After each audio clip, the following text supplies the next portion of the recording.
Prebrala bom korejsko ljudsko pravljico z naslovom Materina ljubezen. Pred davnimi časi je v majhni vasi živela revna družina.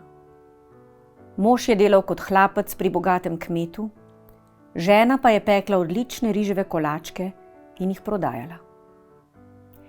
Imela sta sina, ki sta ga ljubila bolj kot vse na svetu. Toda nad družino se je zgrnila nesreča. Mož je na smrt zbolel. Ko je že umiral, je dejal svoji ženi: "Pošlji sina v šole, da bo učenjak, pametnega bodo vsi spoštovali." Žena je možu obljubila, da bo izpolnila njegovo zadnjo željo. Ko je deček dopolnil 10 let, mu je mati rekla: "Zdaj je čas, da izpolniš očetovo voljo. 12 let se moraš učiti. Spoznal boš 1000 pismenk, prebral boš knjige Modrijanov in se naučil zdraviti bolezni. Ko boš opravil izpit v Seulu in postal učenjak, se lahko vrneš." Deček je odšel in mati je ostala sama. Na dečka je mislila noč in dan. Hudo je bilo in skrivaj je jokala. Čez dan je pekla najboljše riževe kolačke in ljudje so jih kupovali pri njej. Ponoči je štela, koliko let, mesecev in dni bo minilo, preden bo spet videla svojega dragega sina. Nekega večera je nekdo potrkal na vrata. Žena jih je odprla in glej, na vratih je stal njen sin. Toda saj je minilo šele 7 let. O, kako rada bi ga objela, vendar tega ni storila, še nasmehnila se mu ni. Osorno ga je vprašala: "Zakaj si se vrnil prezgodaj? Si se mar že vsega naučil in boš zdaj opravil izpit?" Fant je rekel: "Hotel sem čim prej domov, zato sem hitel in pridobil vse znanje in zdaj sem tu." "Prav," je dejala mati, "potem pa vzemi čopič, tuš in papir ter napiši prvih 10 pismenk." Sin je vzel tuš in čopič, mati pa je upihnila plamenček v svetilki in rekla: "Ti boš v temi risal pismenke, jaz bom pa pekla kolačke." Čez nekaj časa je vzkliknila: "Tako, kolački so pečeni," in je prižgala svetilko. Fant je materi pokazal svoje delo.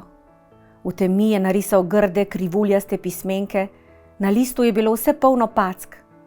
Mati je rekla: "Poglej moje kolačke." Bili so ravni, čudoviti, lepo oblikovani.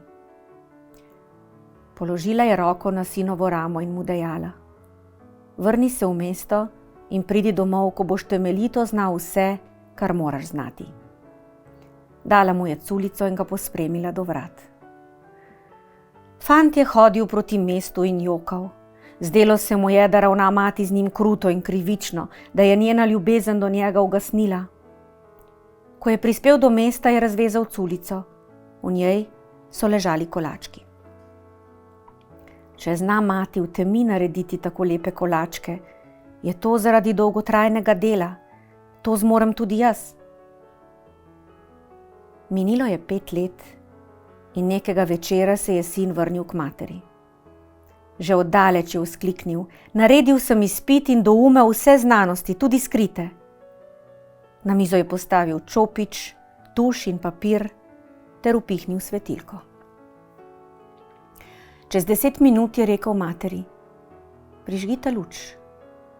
Mati je stopila k sinu. Na mizi je ležal list papirja, popisan z najlepšimi pismenkami. Tedaj je mati vzkliknila: "Ljubi sin, kako težko sem te čakala, daj, da te objamem in poljubim." Leta so tekla in sin je postal znamenit učenjak. Ko so ga učenci spraševali, kako je prišel do takšne učenosti, jim je odgovarjal: "Materina ljubezen me je naučila, da si nisem prizanašal, da sem se trudil ter delal vse dobro in pošteno. Kdor dela dobro in pošteno, lahko postane vse, kar hoče."